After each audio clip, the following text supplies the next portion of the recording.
Bonjour, madame la journaliste. Dites-nous la situation de la santé de la femme ici en Bandaka, surtout en ce qui concerne l'hygiène menstruelle, c'est comment? Bon, ici comme ailleurs, nous recevons les femmes. Nous recevons les femmes, surtout les jeunes filles, pour les suivre concernant leur période menstruelle, la menstruation. Alors, la situation n'est pas tellement bien parce que des fois, comme hier, j'ai reçu une dame qui est venue ici pour me dire que docteur, je vois mes règles, mais j'ai utilisé la bande hygiénique appropriée aux règles. Malheureusement pour elle, cette bande, ça a causé des picotements au niveau des lèvres, voire même au niveau des vulves. Alors, elle a abandonné ça. Moi, je dis, mais pourquoi toi, tu marches pendant que vous avez des règles, mais vous n'avez pas quelque chose pour se protéger? Elle dit, non, moi, j'avais ça, mais pour ces derniers temps, je n'utilise plus. Je sens mal, j'ai des picotements, alors c'est comme ça que j'ai abandonné ça. Donc, c'est quelque chose d'inacceptable. Une fille de 20 ans qui refuse de se protéger parce qu'elle a des picotements liés à cette bande hygiénique. Alors, ce sont des cas que nous recevons. Là, c'est un cas particulier. Mais pour les autres, au moins, peut-être, elle peut se servir d'une serviette, soit ses sous-vêtements. Elle peut porter 2-3 sous-vêtements pour faire quand même la couche. Mais sinon, ce n'est pas approprié, ce n'est pas correct. Parce que parmi les raisons pourquoi toi tu n'as pas de bande hygiénique, elle répond, c'est à 2500. Moi, j'ai même le prix.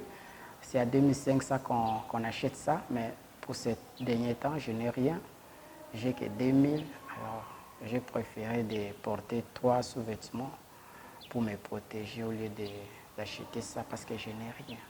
Alors, imaginez, les sangs là, les règles, ce sont des débris, les débris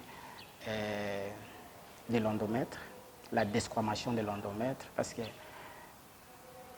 d'abord, c'est l'ovulation qui précède les règles. Si l'ovulation précède les règles, et le but de l'ovulation, c'est préparer l'endomètre, qui est la couche interne de l'utérus, pour recevoir, n'est-ce pas, le fœtus ou bien l'embryon. Alors, si l'embryon n'arrive pas, c'est à ce moment-là qu'il y aura la desquamation de cette couche de l'utérus, la couche interne de l'utérus. Ça va s'enlever pour sortir sous forme de règles. Tu vas voir que ces sangs-là, ce sont des sangs qui ne se coagulent pas, puisque ça a perdu tous les facteurs de coagulation. Alors, les sangs-là doivent sortir. Si ça ne sort pas et que ça reste soit stagné ou soit à l'intérieur de l'utérus ou soit au niveau de la cavité vaginale, ça peut piluler les infections. Alors, comme le vagin, comme la cavité vaginale est aussi le voisin de l'orifice urinaire, le méa urinaire, ça peut aussi causer les infections urinaires. Ça peut causer les infections urinaires, ça peut causer d'autres infections dans la paroi vaginale, voire même cette infection aussi, ça va entrer dans la partie interne de l'utérus, sortir de l'utérus pour aller atteindre les trompes, les ovaires et pourquoi pas même les sepsis. Donc, si la condition hygiénique de nos femmes, de nos filles, ne sont pas correctes, donc on va s'attendre à beaucoup de choses. Mais parmi les causes, d'abord c'est la pauvreté. La pauvreté et le manque d'information. Les gens ne sont pas correctement informés et les femmes considèrent ça comme un sujet tabou au lieu de s'informer ou bien de demander pour savoir comment elles doivent faire mais les autres considèrent ça comme un sujet tabou. D'ailleurs, la plupart des parents, les mères, pour ne pas dire le papa, n'en parlent même pas à leur fille. Non, ça ce sont des choses cachées, on ne peut pas parler ça. Il suffit de dire que moi je vois mes règles. Ah, toi, impoli, pourquoi tu peux parler de telles bêtises devant les gens? Or, ce ne sont pas des choses taboues. Hein? Les parents devraient parler ça avec leurs filles correctement pour que dans leur tour puissent se comporter correctement. Mais malheureusement, voilà la situation que nous traversons ici à l'Équateur. Ce n'est pas seulement à l'Équateur, mais ailleurs. Puisque le Congo est presque la même. Hein? La même situation qu'on traverse ici, c'est la même situation qu'on va trouver aussi à Kinshasa, à Mbandaka, à Lissala, Bokongo, Ikela, c'est partout comme ça. Vous avez parlé de porter plusieurs sous-vêtements. Oui, oui. Des morceaux, des tissus. Oui, et oui. Pour certaines, rarement. Rarement, oui, rarement. D'autres possibilités pour oui, votre fille.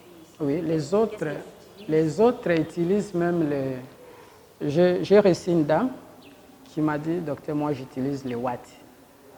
Tu vois, elle achète les rouleaux de watts. Alors, elle introduit ça au niveau de la cavité vaginale.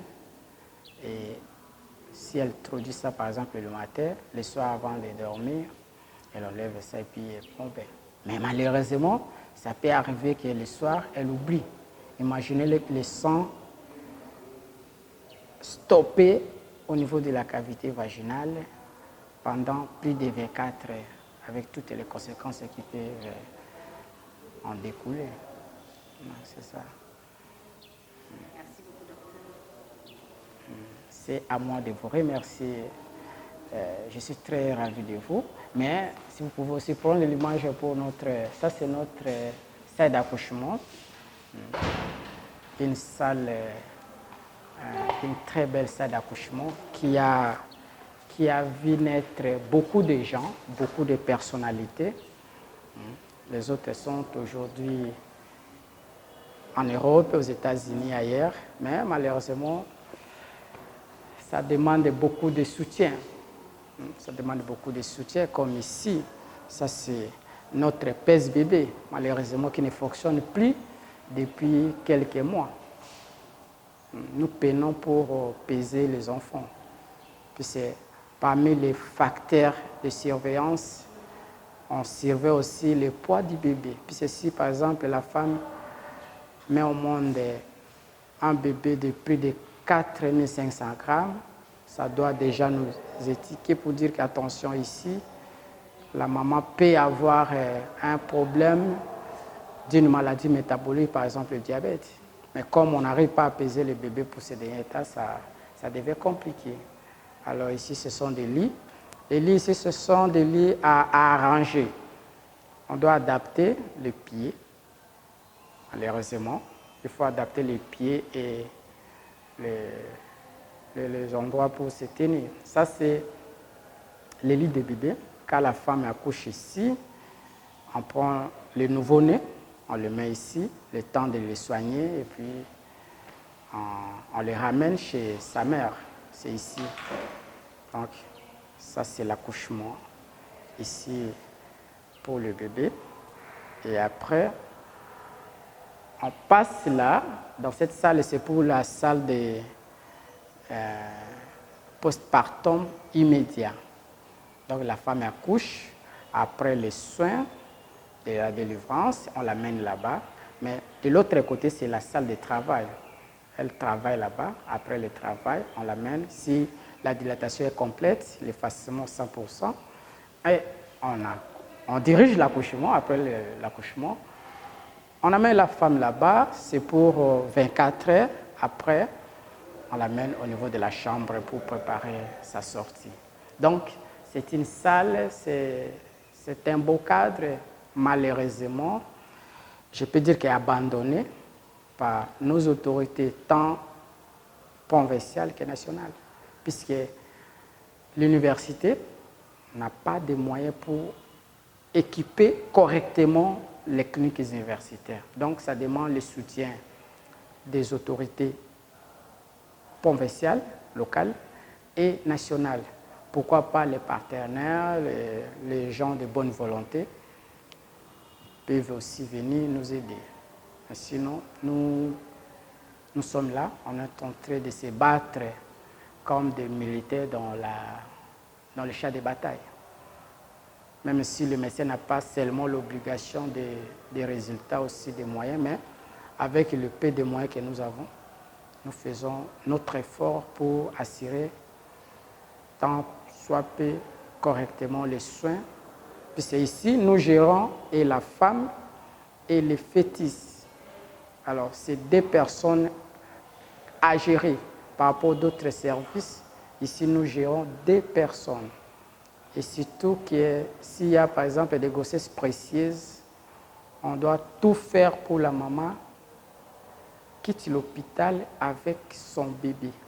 Et c'est comme ça que nous avons besoin de beaucoup d'histoires, beaucoup de choses pour que et la maman et la femme sortent correctement sans problème.